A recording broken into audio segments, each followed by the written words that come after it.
এবার আন্দোলনের বেগ বাড়ালো রাজ্যের চাকরিহারা শিক্ষকরা। এইরকমই ঘটনা গোটা রাজ্যের সঙ্গে জঙ্গলমহল অধ্যুষিত পশ্চিম মেদিনীপুরে।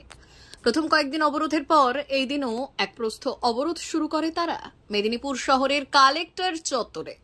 এরপরই তারা ভিন্ন মোড়ে মোড়ে পথ অবরোধ করে এবং শেষে উপস্থিত হয় জেলা শিক্ষা ভবন তথা ডিআই অফিসে। সেখানে চেন দিয়ে তালা লাগিয়ে বিক্ষোভে ফেটে পড়েন তারা। এই চাকরিহারা শিক্ষকদের অভিযোগ, মুখ্যমন্ত্রী গতকাল বৈঠকের নাম করে যে প্রহসন করেছে এবং ললিপপ দেখেছে, তাতে এই মুখ্যমন্ত্রী অযোগ্য মুখ্যমন্ত্রী। এনার ক্ষমতায় থাকার অধিকার বিন্দু মাত্র নেই। এরই পাশাপাশি এদিন তারা জেলা শিক্ষা ভবন তথা অফিসে ছুটে আসেন। সেখানে রীতিমতো চেন দিয়ে তালা লাগিয়ে বিক্ষোভে ফেটে পড়েন। তাদের অভিযোগ, যেখানে শিক্ষককে অযোগ্য বলা হয়েছে, যেখানে ভলেন্টারি বলে অভিযোগ করা হয়েছে, সেখানে ডিআই অফিসের কি কাজ? তাই আজকে আমাদের সূত্রপাত হলো, এটা আমাদের চলবে আগামী দিনে সমস্ত শিক্ষা ভবনে।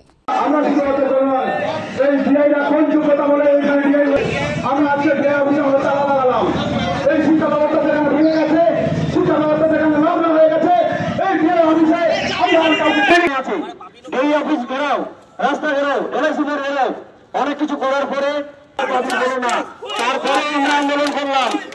আন্দোলন করার পরে রেজাল্ট পাবলিশ হলো। রেজাল্ট পাবলিশের পরে যখন আমাদের তালা লাগালাম, কালকে মুখ্যমন্ত্রী আমাদেরকে যেরকম ভাবে ধীরাচারি করে আমাদেরকে আশ্বাস দিয়েছেন, সেই আশ্বাসে আমরা আশ্বস্ত হইনি। যদি আমাদের ডিস্ট্রিক্টের হেড বলতে আমাদের ডিআই যদি আমাদেরকে ওই ভলেন্টিয়ারি সার্ভিসের জন্য বাধ্য করান, তাহলে কিন্তু আমরা তাদের মানছি না। ডিআইয়ের কাছে আমাদের একটাই অনুরোধ সঙ্গে হুঁশিয়ারি, যদি আমাদেরকে ভলেন্টিয়ারি সার্ভিসে যেতে হয় তাহলে পশ্চিমবঙ্গের কোনো ডিআই অফিস খোলা থাকবে না। এই আবেদন নিয়ে আজকে আমরা আন্দোলনের সূত্রপাত করলাম। ডিআই অফিস বন্ধ, অনির্দিষ্টকালের জন্য তালা লাগানো থাকবে পশ্চিমবঙ্গের সমস্ত ডিআই অফিস। যদি শিক্ষকের দরকার নেই, তাহলে আমরা মনে করেছি শিক্ষার দরকার নেই। এই শিক্ষা বন্ধই থাক। মানুষের মৌলিক অধিকার যদি কেড়ে নেওয়ার এতই দাবি, তাহলে মৌলিক অধিকার কেড়ে নিন, শিক্ষা বন্ধ করে দিন, শিক্ষা দপ্তর বন্ধ করে দিন, স্কুল তালা লাগিয়ে দিন। D news, Medinipur.